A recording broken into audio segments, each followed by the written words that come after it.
Pergaulan anak. Kenalilah temannya, jaga arah hidup anakmu. Orang tua bisa mengajar kebenaran bertahun-tahun, tetapi pergaulan yang salah dapat membuat anak mulai mempertanyakan semua yang pernah diajarkan orang tuanya.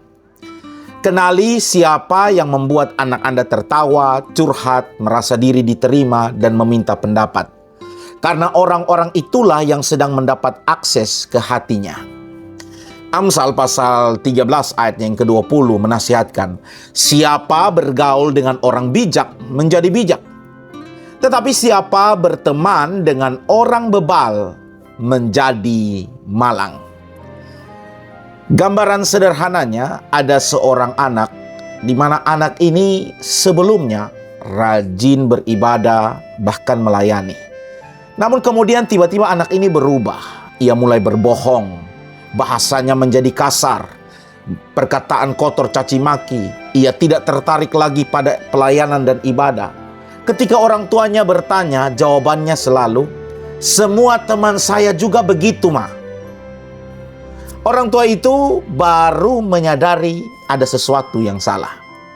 Selama ini mereka sangat mengenal nilai sekolah anaknya, jadwal les anaknya, bahkan prestasi anaknya. Orang tua tahu.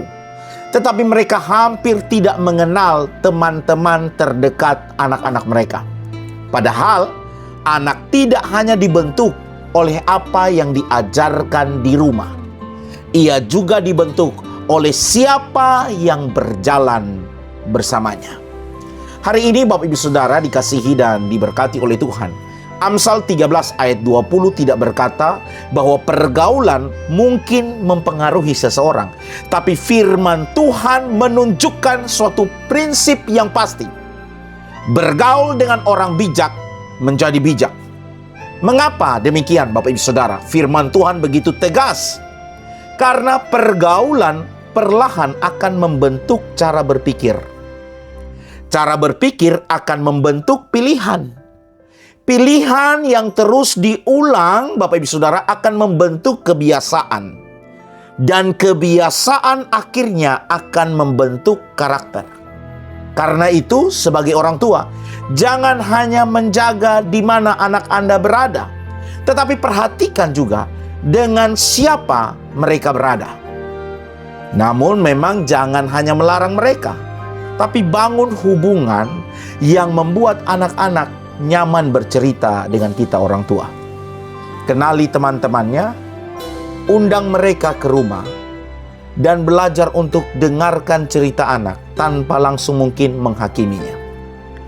Tujuan kita sebagai orang tua bukan untuk mengisolasi anak dari dunia, tetapi membekali anak dengan hikmat untuk memilih lingkungan pergaulan yang membawa mereka semakin dekat kepada Tuhan. Perhatikan Bapak Ibu Saudara dikasihi dan diberkati oleh Tuhan. Oleh sebab itu, ada beberapa hal yang bisa kita aplikasikan di dalam keluarga kita, dalam mendidik anak-anak kita. Pertama, kenali nama dan karakter teman-teman dekat anakmu.